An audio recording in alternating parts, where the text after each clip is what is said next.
আমি আজকে একটা রেসিপি নিয়ে এসেছি। দেখো, ফুলকপি বেগুন দিয়ে। আমরা তো ফুলকপি অনেক রকম রান্না খাই। আমি আজকে ফুলকপিটা বেগুন দিয়ে রান্না করব। তার জন্য আমি বেগুনটাকে ছোটো ছোটো করে কেটে নিয়েছি। নিয়ে আমি বেগুনটাকে ভেজে তুলে নিলাম। বেগুনটাকে ভেজে তুলে নিলাম।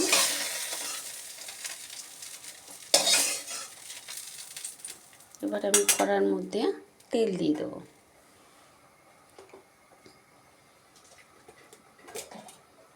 কড়াইতে আমি সর্ষের তেল দেবো। এই রান্নাটা সর্ষের তেলেই হবে, সাদা তেল দিলে ভালো লাগবে না।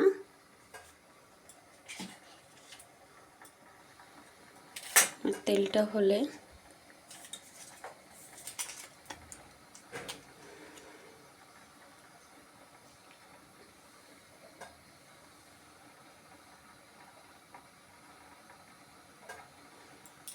আমি ফোড়ন দিয়ে দিলাম তেজপাতা,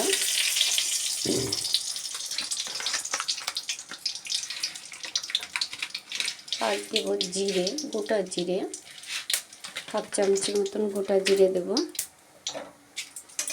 দিয়ে আমি ফোড়নটাকে ভালো করে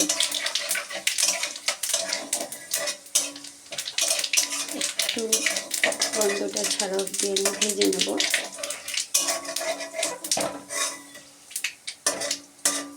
বেশ সুন্দর জিরের একটা গন্ধ বেরিয়েছে, মিষ্টি। এবার আমি ফুলকপি আলু কেটে রেখেছি, দিয়ে দেবো।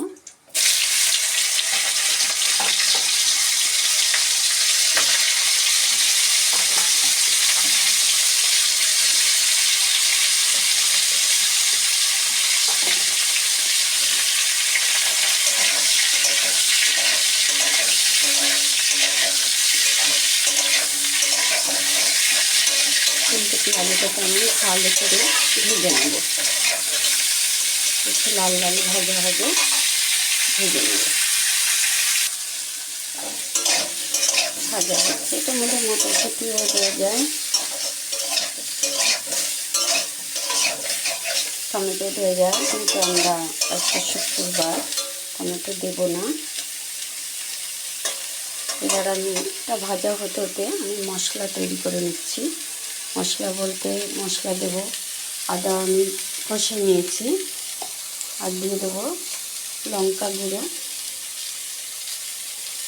1 চামচের মতন লঙ্কা গুঁড়ো,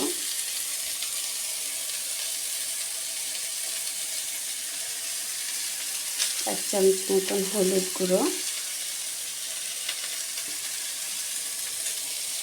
জিরে গুঁড়ো, 12 চামচের 1 চামচ জিরে গুঁড়ো দিলাম আমি। দিয়ে আমি মশলাটাকে এবার একটু জল দিয়ে মশলাটাকে একটু ভিজিয়ে রেখে দেবো।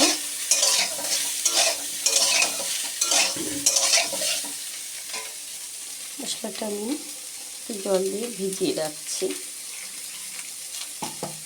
যতক্ষণ না আমার কপিটা ভাজা হয়ে যাচ্ছে, ততক্ষণ এই মশলাটাকে ভিজিয়ে রাখবো।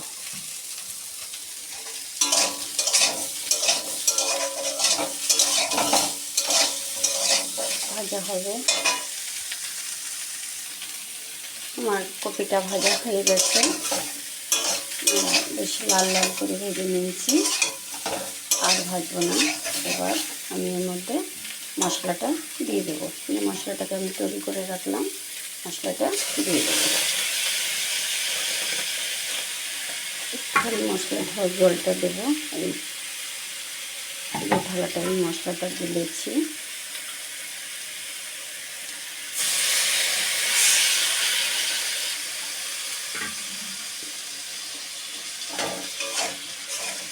গ্যাসটা বাড়িয়ে নেব। এবার আমি মশলাটাকে কষাতে থাকবো।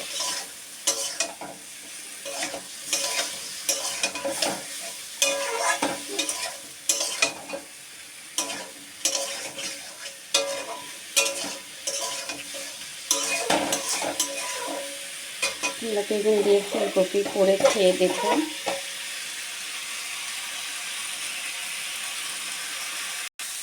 স্বাদ অনুযায়ী নুন দিয়ে দেবো।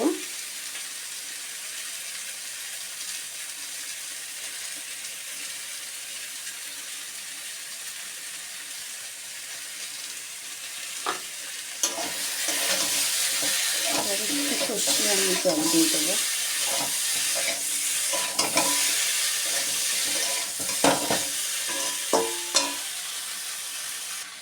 কষানো হয়ে গেছে, এবার আমি জল দিয়ে দেবো।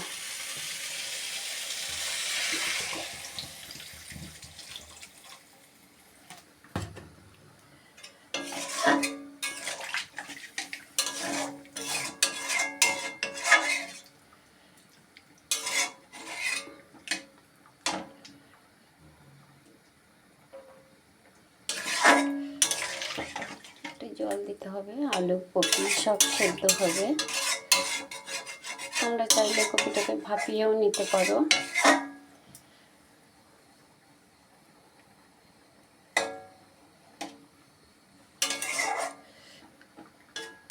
এবার আমার সেদ্ধ হতে দিতে হবে, সেদ্ধ হোক তখন। হয়ে এসছে, এবার আমি আমার বেগুনটা ভাজা আছে, বেগুনটা এবার আমি দিয়ে দেবো। আমার আলু ফুলকপিটা সেদ্ধ হয়ে গেছে, এবার আমি বেগুনটা দিয়ে দেবো।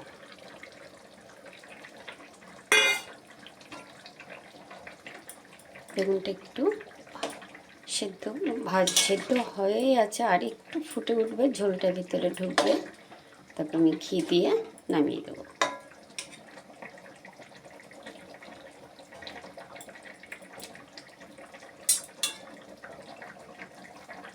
কালারটা কি সুন্দর হয়েছে দেখো।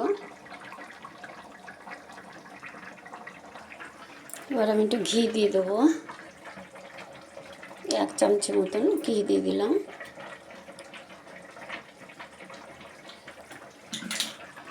এবার আমি নেড়ে নামিয়ে দেবো। আমার ফুলকপি বেগুন পুরো তৈরি। দেখো বেশ ঝোলটা গাঢ় গাঢ় হয়েছে, মাখা মাখা হয়েছে, একটু একটু ফুলকপি গলে গেছে। বেশ তোমরা এইভাবে নামিও। দেখো খেতে, তোমরা করে খেয়ে আমাকে কমেন্ট করো কেমন লাগলো তোমাদের। আমার চ্যানেলটা যদি তোমাদের ভালো লাগে, আমার রান্নাবান্না যদি তোমাদের ভালো লাগে, তাহলে আমার চ্যানেলটাকে সাবস্ক্রাইব করো, শেয়ার করো, সবার সাথে লাইক করো।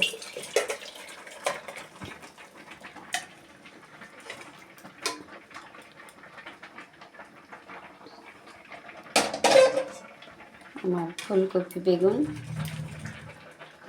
পুরো কমপ্লিট।